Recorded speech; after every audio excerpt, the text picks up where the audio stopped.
Вести на Слободна ТВ.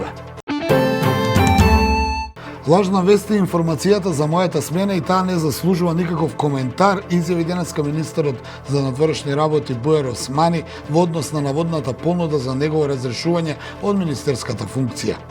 Во однос на отвореното писмо од група членови на ДУИ, Османи рече дека во партијата има големо ниво на демократија и секој може да го каже својот став, но дека последниот збор го има лидерот Али Ахмети. Со вчерашната изјава на Ахмети мислам дека тука е завршена таа приказна, изјави Османи, одговарајќи на новинарско прашање на денешниот брифинг на МНР. Прашан за тоа дали внатрепартиските превирања ќе влијаат на стабилноста на владата, Османи рече дека ДУИ е фактор на стабилност изминатите 20 години и дека така и ќе продолжи.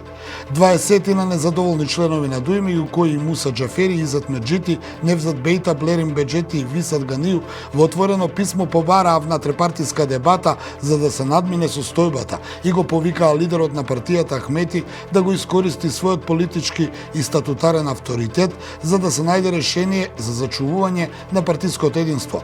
За состојбите во партијата тие го обвинуваат Артан Груби. Телевизијата ТВ21 објави дека наводно за да се смират, незадоволниците им било доставен предлог Османи да биде сменет од функцијата министер, но дека тие го одбиле предлогот, наведувајќи дека проблемот е Груби и дел од другите министри. Во собранието денеска продолжува седницата на Собраниската комисија за одбрана и безбедност, на која на дневен ред се предлог одлуките за одобрување на продолжувањето на рокот за постоење на кризна состојба на целата територија на државата заради недостиг на електрична енергија и состојбите на пазарите со електрична енергија. На седницата ќе се расправа и за постоење на кризна состојба на подрачјето на град Скопје заради недостиг на топлинска енергија, можноста за користење на алтернативно гориво и состојбите на пазарот на топлинската енергија. Тоа ќе биде четврти ден расправа во матичната комисија, а по незиното завршување на пленарната седница ќе може да се гласа да продолжи уште половина година кризната состојба во оваа област, што е во сила со одлуката на владата од 1 септември.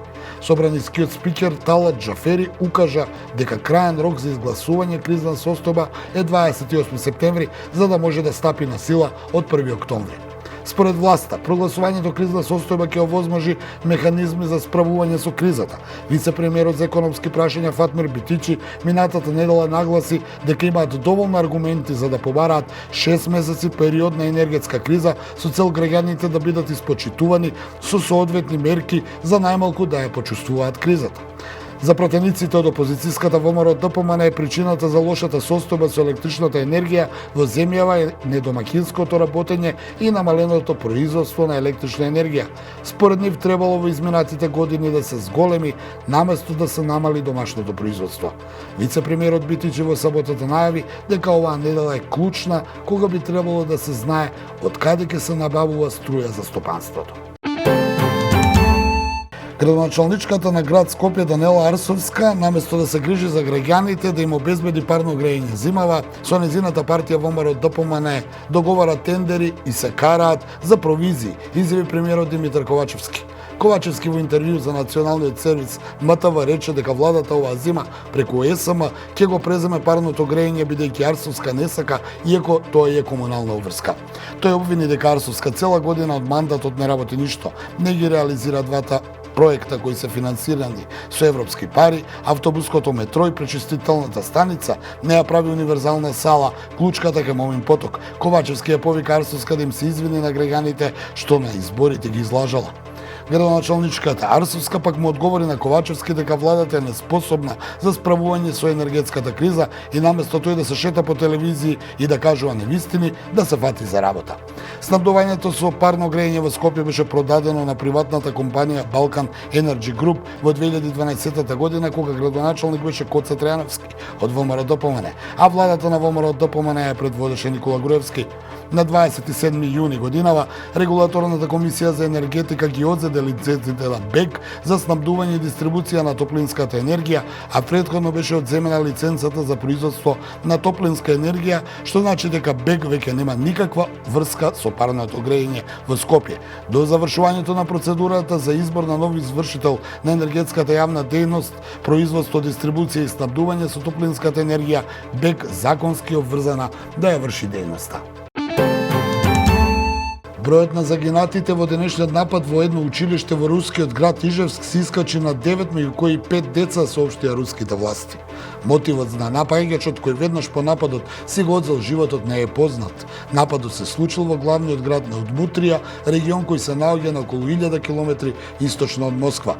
Локалните власти соопштија дека меѓу загинатите има и 5 деца, 20 учители и 20 припадници на обезбедувањето, а 20 на лица биле повредени. Претходно, во одделен инцидент во руската Иркутска област, едно лице е повредено откако врз него бил отворен оган од огнено оружје во регрутен центар во рускиот далечен исток. Човекот вооружен со пиштол отворил оган во центарот за воена регрутација во Иркутската област на далечниот исток, при што е тешко ранет офицерот задолжен за регрутирање, соопштија официјални представници на локалните власти. На 21 септември рускиот претседател Владимир Путин најавни делом на мобилизација во земјата со цел да се зголеми бројот на војниците за акција во Украина.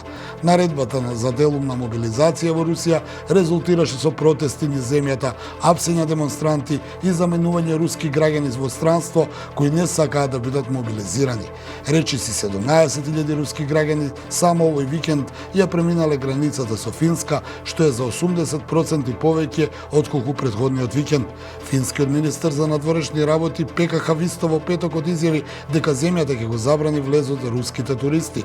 Според владата во Хелсинки, забраната нема да важи за русите кои влегуваат во земјата да работат, студираат или да ги посетат своите роднини. Лидерката на крајната десница Џорџа Мелони е победник на изборите во Италија, покажуваат изборните анкети, така што е на пат да стане првата жена премиер во земјата. Доколку бидат потврдени изборните резултати, Мелони ќе формира најдесничарската влада во Италија по Втората светска војна. Излезната анкета на РАИ предвидува дека таа ќе освои меѓу 22 и 26% од гласовите пред нејзиниот најблизок ривал Енрико Лета од левиот центар.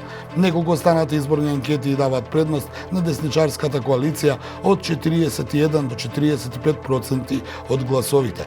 Партиите од коалицијата на левиот центар ќе заостанат далеку за десницата со некаде меѓу 25,5 до 29%. Излезноста на вчерашните избори беше мала, некаде до 64,7% до затварањето на избирачките места, соопшти италијанското министерство за внатрешни работи. Особен мал интерес на изборите е забележан во јужните региони, вклучително и Сицилија. Ова беа најновите вести на Слободна ТВ.